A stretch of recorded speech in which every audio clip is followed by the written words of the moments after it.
Revision of chapter number 1. What is rational number? P upon Q form is called rational number. What is P and Q? P are integers and Q are also integers. What are integers? -3, -2, -1, 0, +1, +2, +3. These are called integers. But Q should not equal to 0. If Q is not equal to 0, then P upon Q form is called rational number, where P and Q are integers. For example, 7 upon 8, -7 upon 8, -9 upon 10, -9 upon -10, 0, 1, 2, 3, 4 को भी हम rational number कहेंगे, because 0 can be written as 0 upon 1, 0 upon 2. But 3 upon 0 को हम rational number नहीं कहेंगे, upon में क्योंकि 0 है, Q 0 नहीं होना चाहिए. Question number 3 upon 5 and 4 upon 5 के बिटवीन में 5 रेशनल नंबर लिखने हैं. एलसीएम 5 ले लेंगे, क्योंकि डिनोमिनेटर हमारे सेम है तो एलसीएम भी 5 रहेगा, तो ऊपर वाले न्यूमिनेटर भी एज इट इज़ लिखे जाएंगे 3,4. तो 3 और 4 के बीच में 3 और 4 भी रेशनल नंबर हैं, इसके बिटवीन में हम इनफाइनाइट मैनी रेशनल नंबर लिख सकते हैं.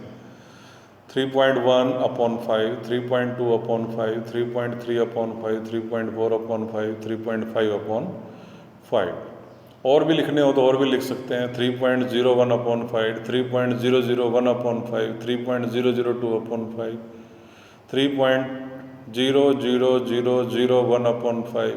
इस प्रकार से 3 और 4 के बिटवीन में हम इनफाइनाइट मैनी रेशनल नंबर लिख सकते हैं. डेसिमल हटा देंगे. 31 upon 50, 32 upon 50, 33 upon 50,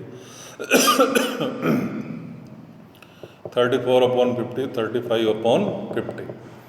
इसी से रिलेटेड एक क्वेश्चन और देखेंगे मिलता जुलता. -3 upon 9 और -4 upon 27 के बिटवीन में हमको 5 रेशनल नंबर लिखने हैं. 9 और 27 का एलसीएम 27. 27 को 9 से डिवाइड करेंगे 3, 3 3 जा -9. 27 को 27 से डिवाइड करेंगे 1, और 1 को -4 से मल्टीप्लाई करेंगे -4. अब -4 और -9 के बिटवीन में रेशनल नंबर्स लिख देंगे. -5, -6, -7, -8, सबके अपॉन में 27 भी लिखेंगे.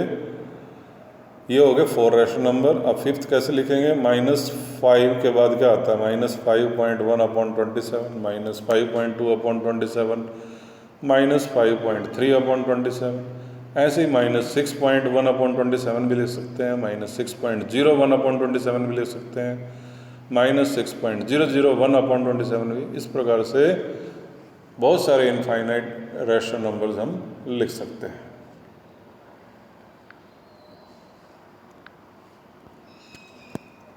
Irrational numbers. Exercise 1.2. What are irrational numbers? Non-terminating and non-repeating decimal expansion terms are called irrational numbers. For example, √2. 2 का अंडर रूट अगर हम फाइंड करें, रिमाइंडर 0 नहीं बचेगा कभी भी, चाहे आप कितनी भी लंबी डिवीज़न करें. डिवीज़न मेथड से 2 का रूट फाइंड करेंगे तो कभी भी रिमाइंडर 0 नहीं होगा, डिवीज़न होती रहेगी. ऐसी टर्म्स, ऐसी डेसिमल एक्सपेंशन टर्म को हम कहते हैं नॉन टर्मिनेटिंग. और नॉन रिपीटिंग किसको कहते हैं? पॉइंट के बाद रिपीट ना होना. अगर हम इसको और भी आगे करें, ये तो हमने 3 प्लेस तक किया है, तो पॉइंट के बाद हम देखेंगे कि कोई भी नंबर रिपीट नहीं होगा.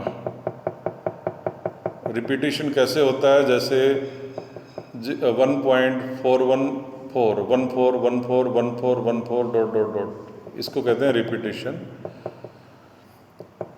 तो √2 की वैल्यू जो होगी वो होगी non terminating and non repeating, इसलिए इसको कहते हैं इरेशनल नंबर. सिमिलरली √3 की क्या वैल्यू है? 1.73205. पाई को भी इरेशनल नंबर कहते हैं. पाई दिखने में रेशनल नंबर लगता है.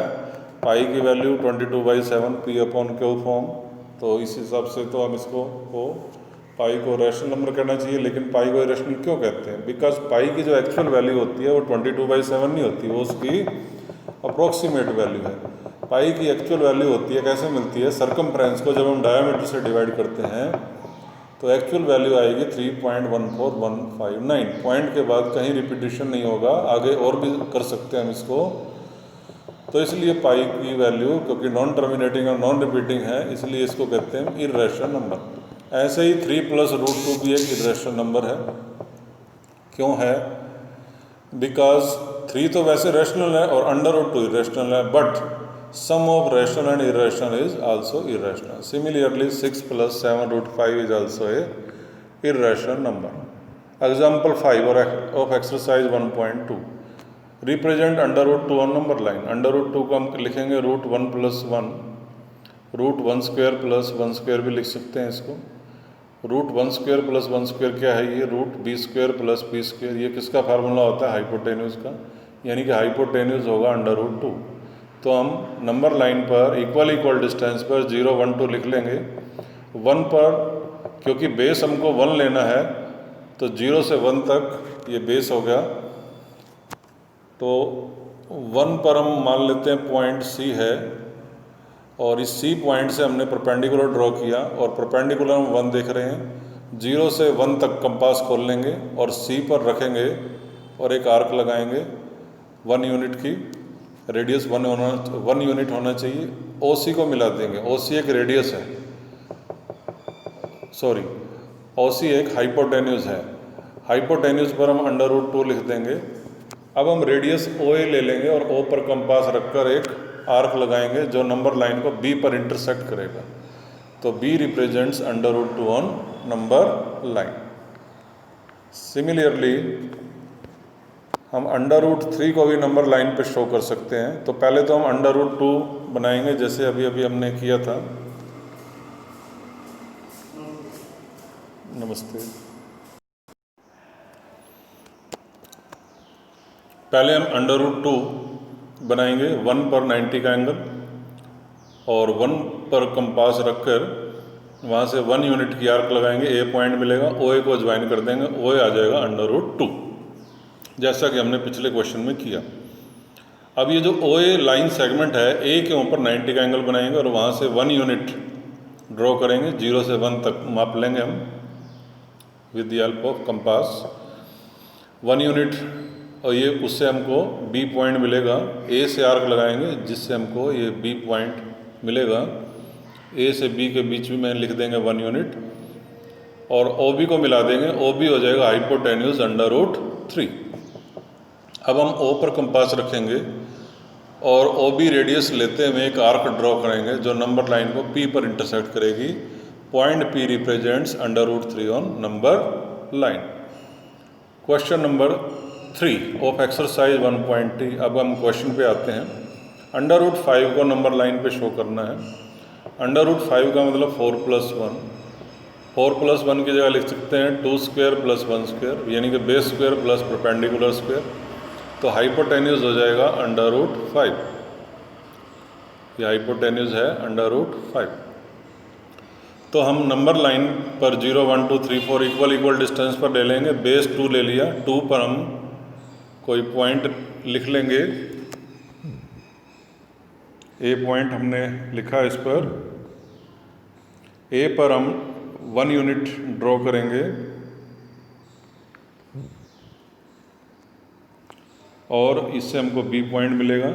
1 यूनिट कैसे ड्रॉ करेंगे? 0 से 1 तक कंपास से मेज़र कर लेंगे और A से हम एक आर्क लगाएंगे जिसका रेडियस हो 1 यूनिट। B पॉइंट मिल जाएगा, OB को मिला देंगे। OB होगा हाइपोटेन्यूज √5। ये OB क्या है? हाइपोटेन्यूज √5 हो जाएगा।